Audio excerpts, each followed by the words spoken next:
તો રાજકોટમાં થોડા દિવસ પહેલા વકફ બોર્ડના નામે દાણાપીઠમાં 3 દુકાનો દાદાગીરીથી ખાલી કરાવવાના મામલો બીચક્યો હતો। આ ઘટનામાં રાજકારણ પણ ગરમાયું હતું। ત્યારે પોલીસે આખરે ફરિયાદના મુખ્ય આરોપી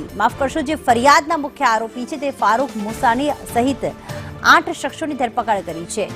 આપને જણાવી દઈએ તે આરોપી ફારૂકના ભાજપના મોટા નેતાઓ સાથેના ફોટો સામે આવતા અનેક સવાલો પણ ઉઠ્યા હતા।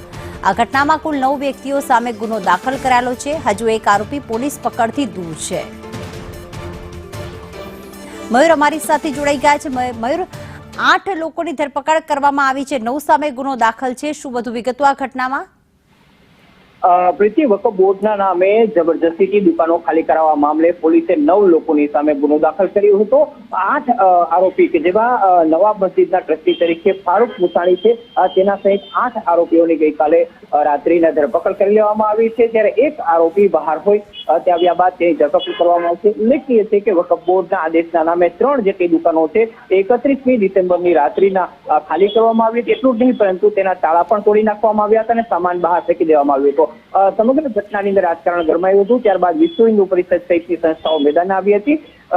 ફારૂક છે એ ભાજપના કાર્યકર્તા હોય તે પ્રકારની વિગતો પણ પ્રકાશમાં આવી હતી। હાલ પોલીસે કાર્યવાહી કરી ફારૂક સહિત 9 લોકોની સામે ગુનો દાખલ કર્યો હતો અને 8 લોકોની ધરપકડ કરી છે। આભાર મયુર તમામ વિગતો માટે।